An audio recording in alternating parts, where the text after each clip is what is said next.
Welcome. Notice where the last video kept landing. Not on what the coach does, but on who the coach is being. The higher the development, the more supervision turns toward that ground, and that's the deeper thing supervision develops. This video is short and it goes deep.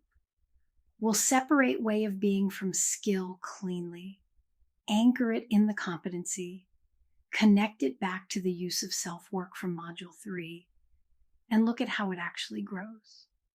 Let's start by putting the two side by side. Look at the two columns because everything in this video rests on the line between them. On the left is skill, what a coach can do, the techniques, the moves, the doing. Skill is teachable as a list, and a good training program can install it.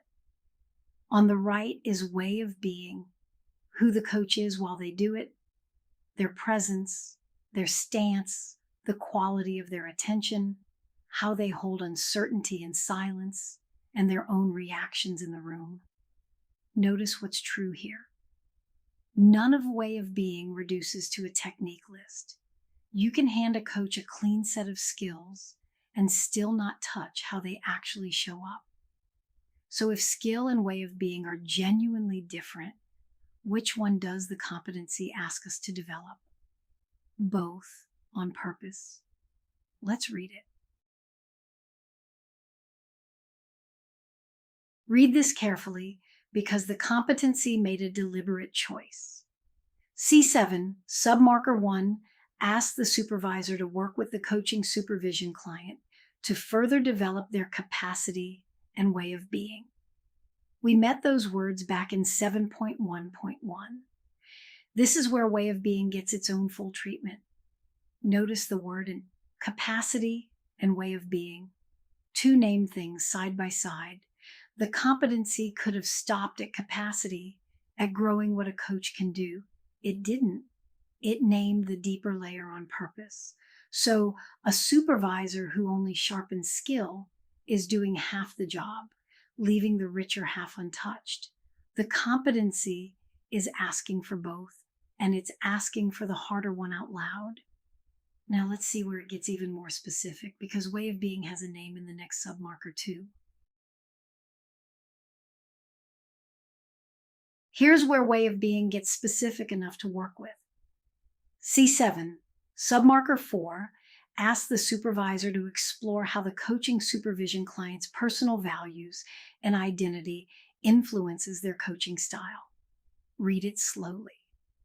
Personal values and identity. That's way of being made concrete, given edges you can actually hold in a session.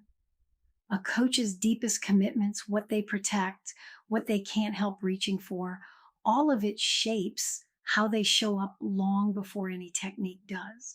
So when you explore a coach's values and identity with them, you're not drifting off into the abstract.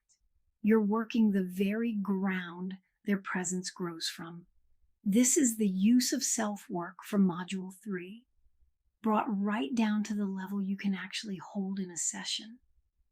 Which raises the real question, the one this whole video is circling. If way of being is this deep, how does it ever change?